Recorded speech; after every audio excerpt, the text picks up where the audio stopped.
tugafungurwa nta kibazo dufite bashiki banje n'inda yazitereye aho ntitwoga ntidufura mbese nkagerekana uburyo nta kibazo dufite kandi n'amara dufite ikibazo gikomeye kuva ko turafungwa tugafungurwa igihumbi cyongeye gutangira kuri inshuro n'u Rwanda rukaba rwitabiriye icyo gikombe cy'isi mu tsinda rya mbere adaryo u Rwanda ruherereyemo impinja zo mu Rwanda zifite amezi 2 y'amavuko kuri uyu mugoroba ziraza gucakirana n'abasaza b'Uganda bafite imyaka 150 uyu mukino ukaza kubera muri Salamanje ikipe y'impinja zo mu Rwanda imaze ibintu bijyanye n'imurika mpano babifata bate barabyishimira mfite umuryango nabikubwiye mudamu n'abana babiri barabikunda ndetse niyo maze kabiri nta ihuza ibihugu bikoresha ururimi rw'icyongereza naritabiriye mu mwaka 2010 twari New Delhi mu gihugu cy'Ubuhinde ndaje no ku mwanya wa 8 mwanya mwiza cyane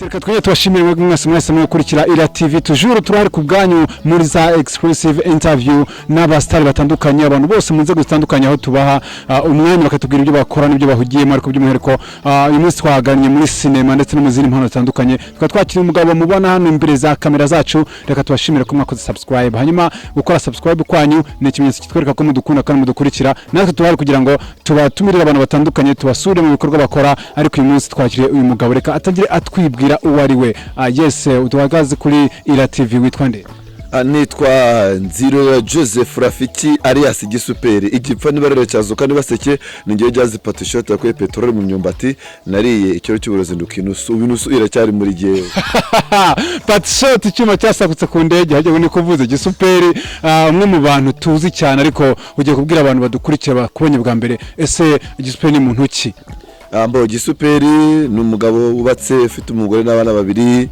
umugabo w'imyaka 35 ndi umunyarwenya ndi umukomedian nkina stand up comedy live performance n'abandi nkavuga amazina y'inka nkabaye MC ngasabira abageni mu bijyanye n'umuco nyarwanda nkakina filme ibintu bijyanye nk'ibyo by'Imano nibyo nisangamo cyane hano kuri Ira TV twakiriye abantu nkamwe tubakuraho byinshi nka experience mufite muri ibyo bintu cyane cyane ko hari abadukurikira benshi babifuza kumenya amakuru ajyanye nabyo ibintu bitangiye ryari ko twumva uzi ibintu byinshi ese byaziye rimwe cyangwa byagiye biza mu byiciro urakoze cyane mbo ibya comedy byo nabona nzi ko mbishoboye nabona bajyaga bambwira bati ufite impano nabaga ari kumwe n'abandi bana twaganira kumva barasetse barambwira ati ufite impano yo gusetsa wabyinjiramo ukabikora nk'umwuga kandi byakunda noneho bijyanye no kuvuga amazina y'inka kuba MC gusabira abageni byo nabyinjiyemo mazemo nk'imyaka 7 cyangwa 8 none nabigiyemo njya no kubyiga nshaka abantu b'inzobere bazi Kinyarwanda bamenyere kukivuga kugikoresha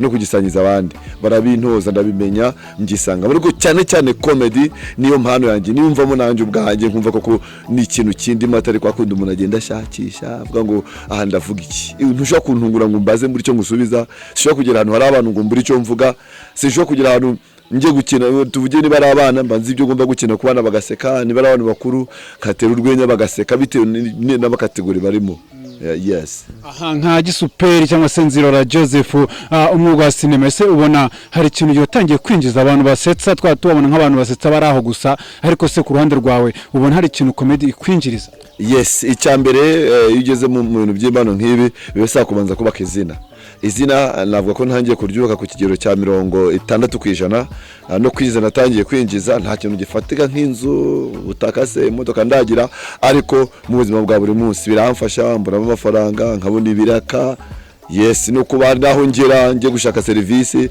bati Gisuperi turakuzi bakagenda banyibutsa utuntu tumwe dukomedi nakinnye bakanyakira mbese biramfasha ndetse mfite n'ikizere ko mu minsi iri imbere nzatangira gusoromamo imbuto zigaragara zihishije kuko natangiye kugenda mfataho tuntu tw'utudomo twatwe muri comedy wakinnye tubonyeho n'umwanya wo kugaruka kuri comedy wagiye ukora mu minsi yashize hari comedy nagiye mbona icara ku mbuga nkoranyambaga aho wari uri kumwe n'umuntu wakubaje ngo mubayeho mute iriya comedy yaje ite iriya comedy na akenshi nayitekereje ngira ngo setsa abantu nta kindi ngamije iyo baje umuntu ngo mubayeho mute ndavuga ati turaho bashiki bacu bari kwiga natwe wenda turacuruza nta kibazo dufite nshaka ukuntu nabikora mbicuritse ndavuga ni turamabandatere aho turafungwa tugafungurwa nta kibazo dufite, bashiki banje n'inda yazitereye aho, ntitwoga ntidufura, mbese nkagerekana uburyo nta kibazo dufite kandi n'amara dufite ikibazo gikomeye. Kuva ko turafungwa tugafungurwa nta kibazo dufite, bakibanye n'indaya nta kibazo dufite, urumva ngo dufite ibibazo birenze, ariko nashatse kugira uburyo bwa comedy kugira ngo se n'ubicureka bibashe gusetsa abantu babashe kunezerwa. Nka Rafiki cyangwa se Gisper umunyarwenya tuzi rwose umaze kubaka izina nko kwagiye ubivuga, ubona industry y'urwenya mu Rwanda cyangwa se abanyarwenya mu Rwanda ubona bageze ku level bahagaze bate ku buryo uvuga uti wenda haraho biri kuva naho biri kwerekera ugereranije n'imyaka yashize?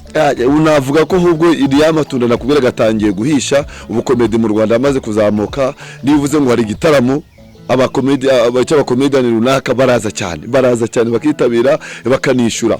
Ubu no leta yabishyizemo imbaraga, dufite federasiyo ijyanye n'umuco, dufite abayobozi babishyigikiye, mbese ubu comedy mu Rwanda ubu mu minsi mike cyane izaba rwose tugeze ku rwego rw'abanyakenya, kuko ubu nka za Seka Live ugiye uzikurikira mu mabisi, mu bitaramo, mu birori bitandukanye, ugasanga kabisa barabyitabira cyane. Ubu byarazamutse nagari nka mbere ho babonaga ndakora ibintu bisetsa gufata nk'umuntu utari muzima, ariko ubu ngubu yumvise ngo umunyarwenya afite agatara runaka abantu bose barabwirana, ugasanga baje sari gakubita kuzura, mukabasetsa mukabanezeza. N'ugerageraga n'imano kuvuga amakuru mu buryo bw'urwenya.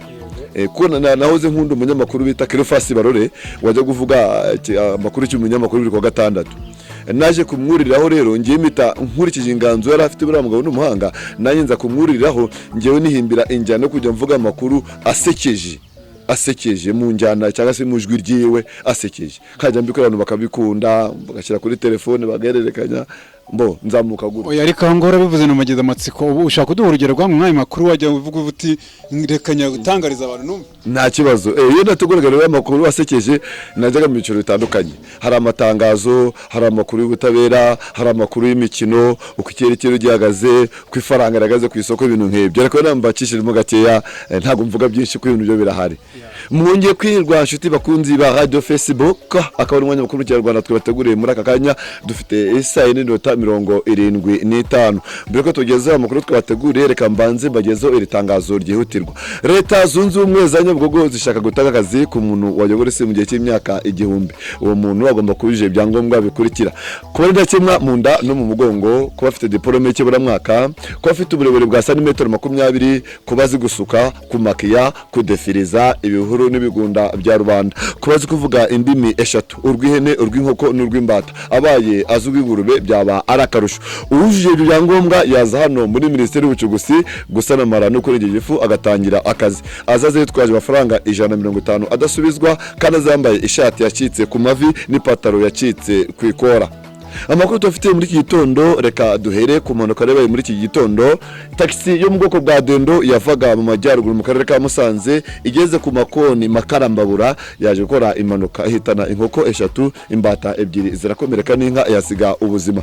Iyo nkoko yasize ubuzima ikaba yatangaje ko ibabajwe nuko yitabye Imana mu gihe yiteguraga gusezerana n'imbata yo mu burasira zuba bw'u Rwanda. Dogita uzwi ku izina rya Muchoma yese kuramo abarwayi baribye cyane, abashyikiriza ibitaro bikuru bya Kwizine aho bitangiye gukurikiranwa kugira ngo zibe zakoroherwa. Abandi bafuro mu kazi barimo imishito nabo batangiye kwasesekara n'ibirungo kugira ngo aho bazataramira n'amakara bazabashe gutabara ababa bakirwaye. Kizajya gikinwa buri myaka 1000 cyongeye gutangira kuri inshuro n'u Rwanda rukaba rwitabiriye icyo gikombe cy'isi. Mu tsinda rya mbere ari naryo u Rwanda ruherereyemo, impinja zo mu Rwanda zifite amezi 2 y'amavuko kuri uyu mugoroba ziraza gucakirana n'abasaza b'Uganda bafite imyaka 150. Uyu mukino ukaza kubera muri Salamanje. Ikipe y'impinja zo mu Rwanda imaze amezi 6 yitoreza mu gihugu cya Bereso, mu gihe abasaza b'Uganda bo bamaze iminsi mu mwiherero mu kigo kibamo abasaza bageze mu zabukuru. Mu tsinda rya gatatu abadamu batwite bo muri Burkina Faso baraza gucakirana n'abanyonzi bo muri Cote d'Ivoire. Umukino ukaza kubera muri Feruje zo kwa Rando. Mu tsinda rya kane abayede bo mu Misiri baraza gutana muri yombi n'abafite ubumuga bwo kutabona abantu hirya muri Kongo. Umukino ukaza kubera muri Salamanje. biteganije ko baza guhemba amakipe ya 3 ya mbere. Ekipe iza kuba ya mbere iraza guhabwa ikiro cya mate physique, ekipe ya kabiri irahabwa ijerekani y'avoka, naho ekipe ya gatatu irahabwa metero 25 z'ubushera. Nyuma y'iyo mikino ubusabane buraza kubera muri hotel bita Disney Satrant, ahaza kubera ubusabane Karundura. Mu gusoza amakuru reka mabwire ko ifaranga rihagaze ku isoko ry'ivunjisha, ufite amafaranga 100 y'amapendekoti baramuhereza amagatolika 5.1, wazana amadivandiste 2.6 bakaguhereza amayisilamu 4.7. Kugeza amagingo ufite ifaranga rimwe ry'amakristo baramuhereza miliyari y'amapagani. Reka mbageze nuko ikirere kiriwe kifashe ndetse nicyo kidushiye ku munsi wejo. Uyu munsi waranzwe n'inzara nke muri rusange, ababwiriwe baragira kuri 25. Kuri uyu mugoroba hateganyijwe urunyurane rw'inzara n'inyota biza kwiyungikanya bikabyara inkorora ku baturage 6 baraba batafashe ifunguro. Izuba rirasa saa 6 z'ijoro rirenge saa 9 zo mu gicuku. Ishami ry'umenyo bw'ikirere mwaragezwaho na Jean Joseph Gisuperi alias igipfani barere cyazuka nibaseke. Reka bifurize kugira ibihe byuzuye mu byiza byose mwifuza, nimuza kumva umunwa utakivuga mumenye ko n'amaguru yagiye. Sansa na Gisuperi n'amakuru akoze mu buryo nyine busekeje, ariko habarimo kuyategura no kuba umaze igihe kimwe n'icyo yarateguye amakuru nk'aya ngaho tubwiye mu buryo butunguranye. Ni ukuvuga ngo ibi ni impano ibiri mu muntu, itari insabano, itari n'inkodeshanyo, siyo mba naraguze niba murigiye. Ni ukuvuga ngo aho ngeze ukantungura ni nabindimo, mba dufite udupati tugiye dutandukanye ku buryo udashobora kuntungura ngo mbe nabura icyo mvuga. Pere rero murumva ko uri umunyempano muri byo. Hanyuma ibintu watubwiye bijyana n'amazina y'inka ndetse no kuyobora ubukwe nk'umusangiza w'ijambo, byo wabyinjiyemo ryarese ubona bikugeza kuki muri iki gihe? Birani byiza cyane, maze imyaka agera mu 8 mbirimo, ni nabyo nkunda cyane. Comedy iri mu maraso, ariko kuvuga amazina y'inka, kuba MC, gusabira abageni bimfasha gukomeza gusigasira wa muco nyarwanda, bikanamfasha kwiyungurura mu mivugire, mu mikorere, imitekerereze n'imigenzereze ya muntu. Bimaze imyaka igera ku 8, ndanabikunda cyane. Akenshi niyo ndiho nyobora ubukwe, ndiho nganira n'abasaza, hari abakeka bafite nk'imyaka nka 50, 60, bati kuvuga ikinyarwanda gisa naho kigiye kuba cyiza kandi ukiri muto. Nkabwira ko nanjye n'ingabire nagabe na rugaba kugira ngo nyisesekaze wenda kuba dutaramanye. Donc biramfasha kandi biranyinjiriza mu buzima bwa buri munsi. Nzirorera Joseph cyangwa se Gisuperi gipfani barire, urumwe mu bantu bamaze kugaragaza impano muri ubwo rwego. Ese uyu munsi uwakenera kukubona cyangwa se gushaka yagukura he? Urakoze cyane. Mbo reka wenda mbere ku matsinda nagiye nkoreramo, nk'ubu hari filime turo dukina y'uruherekane bita Pangai TV series. Iyo ngiyo ugiye kuri YouTube urayibona, dufite udupati tugera nko kuri 6. Ni filime yakunzwe cyane, nziza cyane, dukinamo ndi Gisuperi, twerekana ubuzima bwa Pangai. Hari izindi comedy wayonetse ngo ugiye kuri YouTube karimo ngo Pangai Kambari na Gisuperi. Naho hari udukomedi twinshi cyane twamaze gushiraho, ushobora kureba, ushobora kujya ukareka ngo aba.com comedy group, naho hari comedy twagiye dukina ziriho zitandukanye. Niba kwareka Gisuperi gusa ibyo byonyine uhitubona amakomedi twagiye dukina, ukayitegereza, ugaseka, ukaruhura ubwonko, ubuzima bugakomeza. Okay, Rafiki, mbere na mbere mbanje gushimira cyane, ariko noneho tuvuye wenda muri ibyo bintu byo ku ruhande wenda byo bijyana n'impano zawe, ahari ubuzima busanzwe wamo, watubwiye ko umuntu wubatse ndetse ufite n'abana 2, umuryango wawe iyo ubona uri muri ibi bintu bijyana n'imurika mpano babifata bate? Barabyishimira. Mfite umuryango, nabikubwiye, mudamu n'abana 2 barabikunda, ndetse niyo maze 2 nta kintu ntekerezaho, usanga bamaze ariko papa akudakora utuntu nawe ubwabo ni bakunda, kandi nakundanye n'umudamu wanjye abizi ko mbikora, azi ko mbikunda, nawe ahita abikunda. Ndetse niyo yahishiwe cyangwa se agize akantu k'irungu gatoya musetsamo gake, cyangwa se nawe yabona mbaye nk'ugiye guhishirwa nakatizamo gake, ubuzima bugakomeza. Barabikunda cyane, nta kibazo, banarakikiye kandi. Mu bana bawe ufite ujye utekereza ko ari uzaba umunyempano nk'uko wenda we wakuze bikurimo, cyangwa hari ujye ubona agaragaza ibimenyetso byo kuba yazagira ikirenge mu cyawe? Yes, umuhungu wanjye w'imfura witwa Cyusa Mebrani arabikunda cyane, yakora n'utuntu ukabona arimo arakora utuntu yigana utwo nkora cyangwa se tw'abandi bantu bakora, ko akunda no kureba filime cyane. Mba mbona azabikurikiza. Afite sinshobora kumubwira ngo kora iki nk'itegeko, we nk'imana izabimurimo, ajya kwegera hejuru ajya kujya ijuru hari icyo amaze kwihitiramo, ariko nabimukundisha kuzabikora no kuzabikunda kuko ni ibintu byiza cyane. Hanyuma part y'ibyo comedy impano zitandukanye twumvise nge nkuzi nk'umwatlete, uracyakora atletisme ese wayikoze kuri levinga niki ko abakuzi hari abakuzi rwose wiruka ukenda gusiga umuyaga? Yes, urakoze. Ubundi base y'ubuzima bwanjye cyangwa fondasiyo yanjye ni atletisme cyangwa se imikino ngororamubiri. Nabitangiye 2002 za 2005 ntangira gusohokera igihugu 2008 za Ethiopia, mu Buhinde, mu Bufaransa, Kenya, Burundi, Uganda, Tanzania, Eritrea, Ethiopia. Ibyo ni ibihugu byinshi bitandukanye nagiye njyamo nitabera mu rushanwa mu mikino ngororamubiri. Nabonetse mu kipe y'igihugu inshuro zira nko muri 15 sohokera igihugu n'amashanwa atandukanye nitabira hano mu gihugu, harimo za Kigali Peace Marathon, za 20 km do Kigali, ama cross country, izindi zategurwaga na dini y'abaporoso zajyaga ziba buri gihe zitwa Vivisita, n'amashanwa agiye atandukanye agiye nitabira kandi agiye mbona mu base y'ubuzima, nkabona n'udufaranga, nkabona kugusohoka muri indege kujya i Burayi. Ntago ari ibintu byoroshye kugira ngo ugende igihugu kikwizeye bagutegere ucumbikire ugakina ukagaruka. Nize ku rwego rwiza gusa nango ndabona umudari wenda mu rwego rw'isi, ntabwo nditabira imikino Olympic nk'imikino ya mbere ku isi, ariko iyo nakwita nk'imikino ya gatatu ariyo Commonwealth ihuza ibihugu bikoresha ururimi rw'icyongereza naritabiriye mu mwaka 2010. Twari New Delhi mu gihugu cy'Ubuhinde. Naje no ku mwanya wa 8, mwanya mwiza cyane. Ntabwo naberetse buri batatu baza n'umudari, ariko naje muri top 10 ku rwego rw'isi. Urugendo rwo muri atletisme rwatangiye gute? Ni ukwe kuntu cyangwa se n'ubwo buryo mvu utazibagirwa rwakwayeho igihe wari umutangiye umwuga wa atletisme? Ikintu ntazibagirwa urakoze, nige nari Musanze niho natangire gukina imikino ngororamubiri. Noneho haza kwa marushanwa i Kigali nditegera taxi ingeza ku giti cy'inyoni, mpava n'amaguru ngiremera ntahazi kuri stade, ngira n'amaguru ngeze Remera, narinzi ko ari buncumbikire nsangana abantu bandara mbese bo hasi batazwi ntibari bucumbikirwe, ndara mu gifuka mu kibuga muri stade, ndaramo ntashuka ntacyo kurya, buracya ndiruka ndakina. Maze gukina umugabo w'umutoza watozaga club ya APR aranyitegereza arambwira ati ufite impano, ati courage. Noneho ngera wenda ngo mu byukuri numva ko ndi bukine ngatsinda bera nkabaza n'umudari. Nari ukansebona naranzika icyo gihe ndongerwa no gusubira i Musanze, yari inkuru ndende, ndongera nsubirayo ariko sinacika intege, nitozaga nambaye ibirenge nkirukanka ibirenge bikazana ibisebe ugaca nkipfukisha gutyo, kugeza ubwo Imana ibonye ko wenda imbaraga cyangwa se ubushake nashyizemo ikwiye kugira ikimarira. Ndimo najya kwisanga muri club bita Nase, nayo mu kuva 2003 kugeza 2005 bitanyivamo njya muri APR Athletics Club. Niyo simfasha ingira uwondi we iranyubaka impubuzima, impana icyerekezo cy'ubuzima mu buryo navuga ko budasanzwe. N'amashanwa yose akomeye nakinnye nayakinnye mba muri club ya APR, ariko najyaga mbona abatlete bitwa ba Disidiedoni bazi Musanze batambuka nkabakurikira, gutyo nyine ndagushiduka byabaye umusaruro ugeze kuri urwo rwego.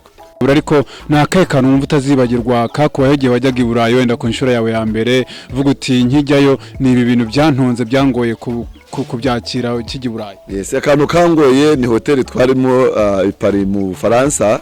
Nagiye muri hoteli mu gitondo mbyutse, ngira ngo baraza gusasa nko mu Rwanda, ntibaza gusasa. Mbona iminsi 2 irashize ndavuga ni hani mu bihugu byateye imbere, ariko mu Rwanda twe tugira abantu mu gitondo baza bagasasa. Noneho hari umunyakenya w'inzoberewe twari kumwe araza arambwira ati hano ntago bagira umuntu uza gusasa, ahubwo niwe ubyikorera ukoresheje ibintu by'ikoranabuhanga. Yakanze buto igitanda kinjira nko mu gikuta, mbona gise kigaruka amashuka yavuyeho uburiri bwishashe. Nicyo kintu cyantunguye mu buzima. Hashaga iminota 5 ngasambaguza amashuka ngakanda kikinjira kikagaruka kikisasa. Ndiko mu buzima kantunguye, numva kuri jewe karenze ubushobozi n'imitekerereze ya muntu. Yes. Ariko amakuru twamenye ngo wigeze no kuyoberayo. Bo birani bisanzwe uwari wese yayoba, kuko nigeze kuva ahantu nari kumwe n'abakinnyi b'amagare bitwa Babyukusenge Natani n'abandi. Noneho twari Paris turatembera nkuko abantu bajya gushopinga n'iki. Noneho turagenda kuvuga ati ni ngaruka ndarebera kuri iki giti, ngarutse ahantu nasize hari tuvuge nka etage, ngarutse sanga ari piscine, ndavuga ni nayobye subirayo. Namaze nk'amasaha 3 kugira ngo ngera aho mba nahabuze, kandi ari nko muri metero 100. kubera ko ibikorwa remezo byinshi by'i Burayi ni bimwe byimukana, basanga mu gitondo hano hari umuhanda, nyuma saa 3 ugasanga hari ikibuga cy'umupira, ejo waza ugasanga hari solo barimo barogosha, ejo bundi waza ugasanga bari ku tennis de table. Donc ni ibintu byinshi ni bijyanye n'ikoranabuhanga byimurwa. Nigeze kubamara nk'amasaha nk'atatu ariko biza kurangira ngeze aho nari ndi kwicumbi, ariko ni ibintu bisanzwe biriya uwari wese ageze i Burayi bitewe nuko hateye n'iterambere ririyo, uwari wese yayo cyangwa se akagira akantu ko guhuzagurika. Okay, reka tugere ku musozo w'ikiganiro cyacu tuba gushimira Gisuperi ko wabashije kwitabira ubutumire bwa Ira TV. Ni jambo babwira abakurikira Ira TV, no gushimira ndetse n'abakunzi bawe, ni jambo bafitiye ku mutima. Icyo nababwira nuko mbakunda, ndabifuriza kugira ibihe byuzuye mu byiza byose mwifuza.